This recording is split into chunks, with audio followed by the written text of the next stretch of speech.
안녕하세요. 은서 이모와 하루 동행입니다.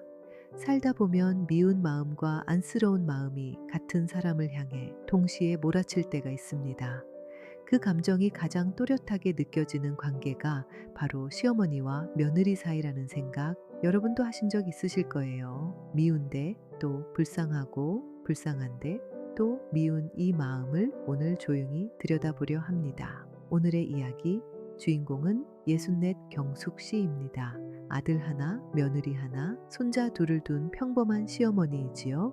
며느리와 한 집에 살지는 않지만 차량으로 30분 거리라서 가깝다고도 멀다고도 할 수 있는 미묘한 거리를 둔 채 왕래를 이어가고 있습니다. 결혼한 지 이제 7년이 됐지만 경숙 씨 마음속에는 아직도 물음표가 남아 있습니다.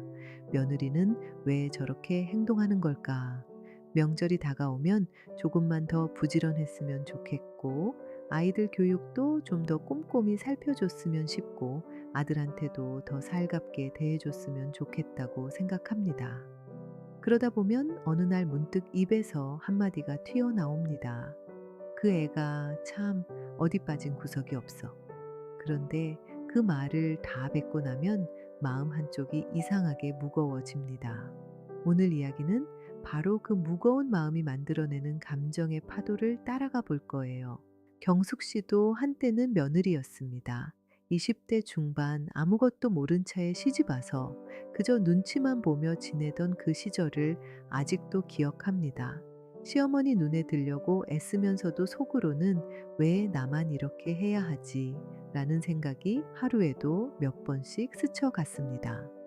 그런 시절을 떠올리다 보면 지금 며느리의 모습과 자신이 겹칩니다. 나도 저랬을 텐데. 이 짧은 문장이 마음을 건드리면 조금 전까지 쌓여있던 미움이 살짝 흔들립니다. 생각해보면 며느리가 명절 준비를 느리게 하는 건 어떻게 해야 할지 몰라서일 수도 있고, 아이들을 자기 방식으로 챙기는 것도 그 나름의 사랑 표현일 수 있습니다. 아들에게 덜 살갑게 보이는 것도 하루를 버티느라 에너지가 남지 않아서일지 모릅니다. 머리로는 이해합니다. 하지만 마음이 먼저 삐걱거립니다. 왜 그럴까요? 그 답은 기대라는 단어에서 시작할 수 있습니다. 우리가 누군가를 미워하게 되는 순간 중 상당수는 그 사람이 내 기대를 채워주지 못했다고 느낄 때입니다. 경숙 씨가 며느리에게 바라는 부지런함과 살뜰함은 어쩌면 자신이 그동안 살아온 방식에서 비롯된 당연한 기준일지 모릅니다.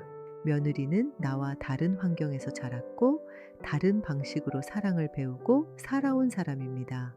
그런데 우리는 종종 나와 같은 방식으로 움직여 주길 기대합니다. 그 간격이 조금씩 쌓이면 미움이라는 감정으로 표면에 올라옵니다. 그렇다면 불쌍하다는 마음은 어디에서 오는 걸까요? 경숙 씨는 며느리를 미워하면서도 문득 안쓰럽다고 말합니다. 명절 내내 부엌에서 혼자 끙끙대는 뒷모습, 아이들 챙기느라 밥 한 끼 편히 먹지 못하는 모습을 보면 마음이 흔들립니다. 그 순간 며느리의 모습이 달라 보입니다.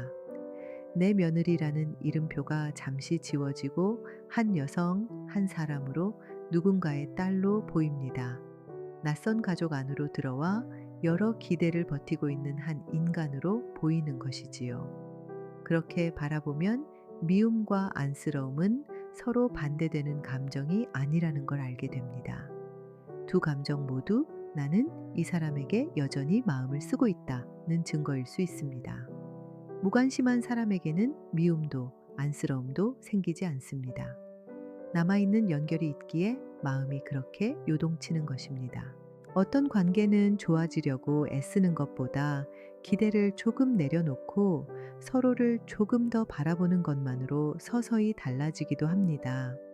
며느리가 내 방식대로 살지 않아도 그 나름의 방식으로 하루를 버티고 있음을 인정해 주는 것. 그게 시어머니로서 할 수 있는 가장 조용하고 깊은 사랑일지도 모릅니다. 물론 마음이 늘 그렇게 넓을 수는 없습니다. 미움과 안쓰러움이 번갈아 올라오는 날도 있을 겁니다. 하지만 그 감정의 파도가 오고 간다는 것은 여전히 마음을 쓰고 있다는 뜻이기도 하지요. 오늘 이야기가 마음 어딘가를 건드렸다면 잠시 그 감정을 그대로 두어도 좋습니다. 풀려고 애쓰지 않아도 됩니다. 그 감정을 조용히 함께 바라보는 시간이 우리를 조금 더 여유롭게 만들어줄지 모릅니다. 다음에도 은서이모가 이런 이야기 들고 찾아올게요. 편안한 밤 보내세요. 그리고 도움이 되셨다면 좋아요와 구독, 알림 설정도 부탁드립니다. 여러분의 한 클릭이 다음 이야기를 준비하는 큰 힘이 됩니다.